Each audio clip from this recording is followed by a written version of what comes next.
ब्रह्मा जी बोले कि हे मुनिश्रेष्ठ, अब आप पापों को नष्ट करने वाली तथा पुण्य और मुक्ति को देने वाली प्रबोधिनी एकादशी का महात्म्य सुनिए। भागीरथी गंगा मनुष्य को तब ही तक फल देती है जब तक कि कार्तिक मास की प्रबोधिनी एकादशी नहीं आती। तीर्थ, नदी, समुद्र आदि सभी तभी तक देते हैं जब तक प्रबोधिनी एकादशी नहीं आती। कार्तिक मास शुक्ल पक्ष की प्रबोधिनी एकादशी के व्रत का फल 1 सहस्त्र अश्वमेध 100 राजसूय यज्ञ के फल के बराबर है। नारद जी ने पूछा कि हे पिता, एक संध्या को भोजन करने से, रात्रि में भोजन करने तथा पूरे दिन उपवास करने से क्या क्या फल मिलता है, सो उसे आप विस्तार पूर्वक बतलाने की कृपा प्रदान करें। ब्रह्मा जी बोले कि हे नारद, एक संध्या को भोजन करने से, एक जन्म की रात्रि में भोजन करने से 2 जन्म तथा दूसरे दिन उपवास करने से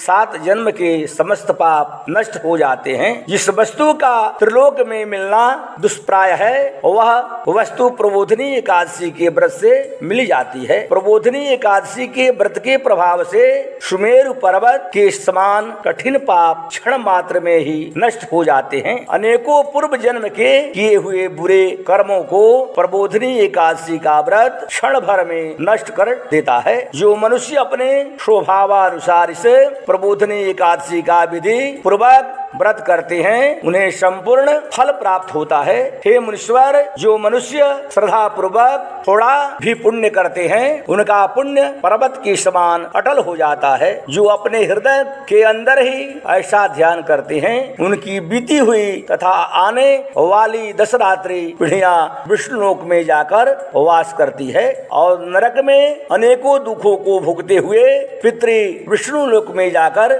सुख भोगते हैं। ब्रह्महत्या आदि महान पाप भी प्रबोधिनी एकादशी के दिन रात्रि को जागरण करने से नष्ट हो जाते हैं। प्रबोधिनी एकादशी को रात्रि को जागरण करने का फल अश्वमेध आदि यज्ञों के फल से अधिक होता है। समस्त तीर्थों में जाने तथा गौ, सुवर्ण, भूमि आदि के दान का फल कार्तिक मास की शुक्ल पक्ष की प्रबोधिनी एकादशी के रात्रि के जागरण के फल के बराबर होता है। इस संसार में उसी मनुष्य का जीवन सफल है जिसने प्रबोधिनी एकादशी के व्रत के द्वारा अपने कुल को पवित्र किया है। संसार में जितने भी तीर्थ हैं तथा जितने भी तीर्थों की आस की जाती है, वह सब प्रबोधिनी एकादशी का व्रत करने वाले के घर में रहते हैं। मनुष्य को समस्त कर्मों को त्यागते हुए भगवान की प्रसन्नता के लिए कार्तिक मास की प्रबोधिनी एकादशी का व्रत करना चाहिए। जो मनुष्य इस एकादशी के व्रत को करता है, वह धनवान, योगी, तपस्वी तथा इंद्रियों को जीतने वाला होता है, क्योंकि वह एकादशी भगवान विष्णु को अत्यंत प्रिय है। इस व्रत के प्रभाव से मनुष्य पुनः जन्म लेता है। इस व्रत के प्रभाव से कामिक, वाचिक और मानसिक पाप नष्ट हो जाते हैं। इस एकादशी के दिन को जो भगवान की प्राप्ति के लिए दान, तप, होम, यज्ञ आदि करते हैं, उन्हें अक्षय पुण्य मिलता है। प्रबोधिनी एकादशी के दिन भगवान की पूजा करने से बाल, यौवन और वृद्धावस्था के समस्त पाप नष्ट हो जाते हैं। इस एकादशी की रात्रि को जागरण करने का फल सूर्य ग्रहण के समय स्नान करने के फल से सहस्त्र गुना अधिक होता है। मनुष्य जन्म से लेकर जो पुण्य करता है, वह पुण्य प्रबोधिनी एकादशी के व्रत के पुण्य के सामने व्यर्थ है। जो मनुष्य प्रबोधिनी का व्रत नहीं करते हैं, उनके समस्त पाप व्यर्थ हो जाते हैं। इसलिए हे नारद, तुमको भी विधि पूर्वक विष्णु भगवान की पूजा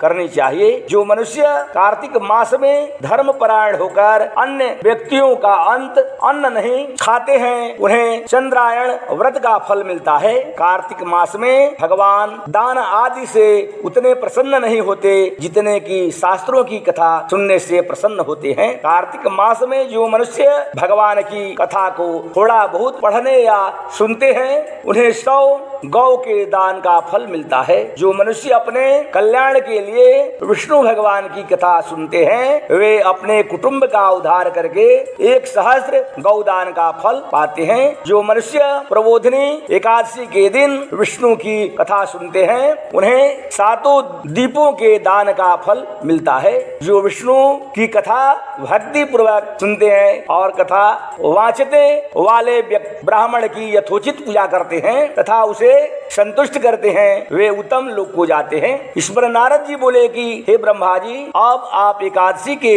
व्रत का विधान कहिए और कैसा व्रत करने से कौन सा पुण्य मिलता है वह भी समझाइए। ब्रह्मा जी बोले कि हे नारद, इस एकादशी के दिन मनुष्य को ब्रह्म मुहूर्त में उठना चाहिए और नदी, तालाब, कुआं आदि पर स्नान करके व्रत का नियम ग्रहण करना चाहिए। उस समय भगवान के से विनय करनी चाहिए कि हे भगवान, आज मैं निराहार रहूंगा और दूसरे दिन भोजन करूंगा, इसलिए आप मेरी रक्षा करें। इस प्रकार विनय करके भगवान की पूजा करनी चाहिए और व्रत का प्रारंभ करना चाहिए। उस रात्रि को भगवान के समीप गीत, नृत्य, बाजे तथा कीर्तन से समय व्यतीत करना चाहिए। प्रबोधिनी एकादशी के दिन कृपणता को त्याग कर बहुत से पुण्य, अगरबत्ती, धूप आदि से भगवान की आराधना करनी चाहिए। शंख के जल से भगवान को अर्घ देना चाहिए। इसका फल तीर्थ दान आदि से करोड़ गुना अधिक होता है। जो मनुष्य अगस्त्य पुष्प से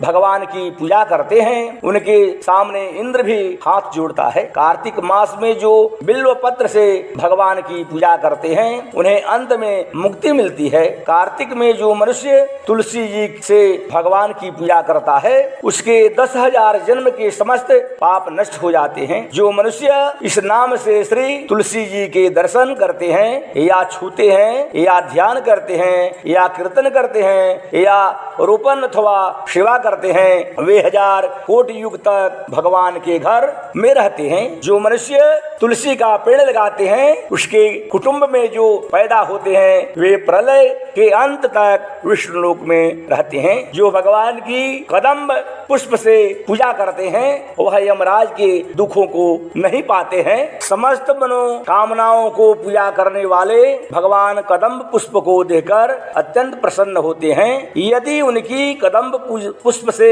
पूजा की जाए तो फिर बाद की जो गुलाब के पुष्प से भगवान की पूजा करते हैं उन्हें मुक्ति मिलती है। जो मनुष्य वकुल और अशोक के फूलों से भगवान की पूजा करते हैं वह अनंत काल तक शोक से रहित होते हैं। जो मनुष्य विष्णु भगवान की सफेद और लाल कनेर के फूलों से पूजा करते हैं उन पर भगवान अत्यंत प्रसन्न होते हैं। जो मनुष्य विष्णु भगवान की दुर्वा दल से पूजा करते हैं वे पूजा के से 100 गुना फल अधिक पाते हैं।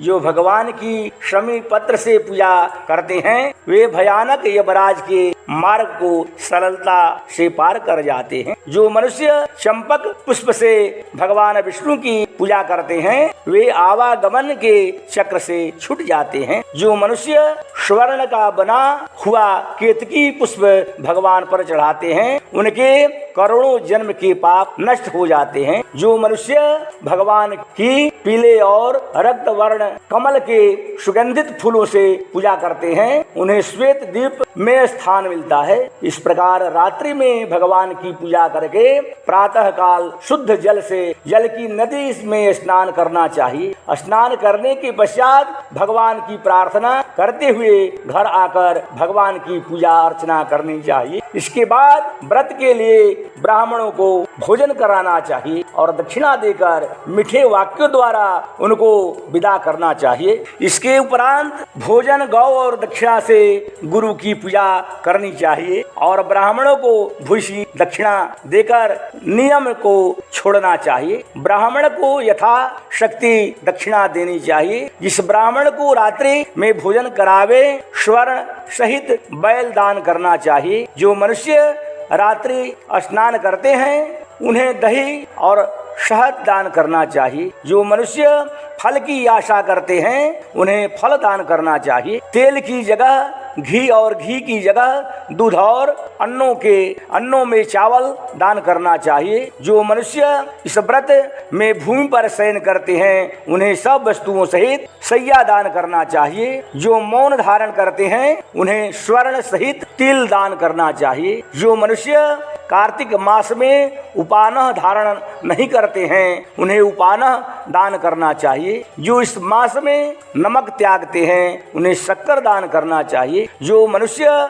नित्य प्रति देव मंदिर में दीप जलाते हैं उन्हें स्वर्ण या तांबे के दीप को घी तथा बत्ती सहित दान करना चाहिए। जो मनुष्य चातुर्मास्य व्रत में किसी वस्तु को त्याग देते हैं उन्हें उस दिन से पुनः ग्रहण करना चाहिए। जो मनुष्य प्रबोधनी एकादशी के दिन विधि पूर्वक व्रत करते हैं उन्हें अत्यंत सुख मिलता है और अंत में स्वर्ग को जाते हैं। जो मनुष्य चातुर्मास्य व्रत को बिना किसी विघ्न के पूरा कर देते हैं उन्हें दोबारा जन्म नहीं लेना पड़ता। जिन मनुष्यों का व्रत खंडित हो जाता है वह नरक को जाते हैं। जो मनुष्य इस एकादशी के महात्म को सुनता है या पढ़ता है उसे अनेक गौ दान का फल मिलता है। प्रेम से बोलो विष्णु भगवान की जय।